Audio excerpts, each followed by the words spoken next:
প্রিয় বন্ধুরা, আমি দেখাবো যে সিগনেচারের উপর আপনারা কিভাবে আন্ডারলাইন দিবেন। ধরেন আপনার এখানে একটা সিগনেচার আছে, সিগনেচারের উপর আপনার নাম আন্ডারলাইন আছে, আন্ডারলাইনটা আপনি কিভাবে দিবেন। ধরেন আমি দিলাম আমার নামটি আছে, এই নামটার উপর আমি একটি সাইন করার আগে একটা আন্ডারলাইন দেবো। সেটা কিভাবে দেবো, এটা একটু ছোট করে নিলাম। তো এটার উপরে আমি আন্ডারলাইন দিতে চাই, সেটা কিভাবে দেবো। প্রথমে আপনার কি করবেন, এটাকে সিলেক্ট করে দিবেন। পুরোটাকে সিলেক্ট করে নেওয়ার পর আপনার ইনসার্টে যাবেন। ইনসার্ট মেনুতে গিয়ে আপনার ডান দিকে লক্ষ্য রাখবেন, ইকুয়েশন নামে একটি অপশন আছে। ইকুয়েশনের উপর আপনার ক্লিক করবেন। ক্লিক করার পরে নিচে দেখবেন ইনসার্ট নিউ ইকুয়েশন, এটার উপর আপনি ক্লিক করবেন।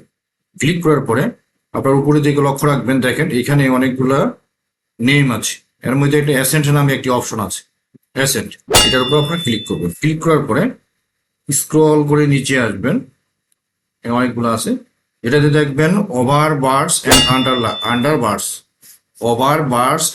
আন্ডার বার্স এই কথাটাই আছে। এটার উপর আপনি যেহেতু উপরে নেবেন, যদি নিচে নিতে চান তাহলে নিচে দিবেন, আন্ডার দিবেন, আর যদি উপরে নিতে চান তাহলে ওভার বার্স, এটা তাহলে এই ওভার বার্সের উপর আপনার ক্লিক করবেন। ক্লিক করার পর আপনি ফাঁকা জায়গায় ক্লিক করবেন, দেখেন আপনার নামের উপর বা সিগনেচারের উপর আপনার ওভার বার্স হয়েছে, লাইন হয়েছে।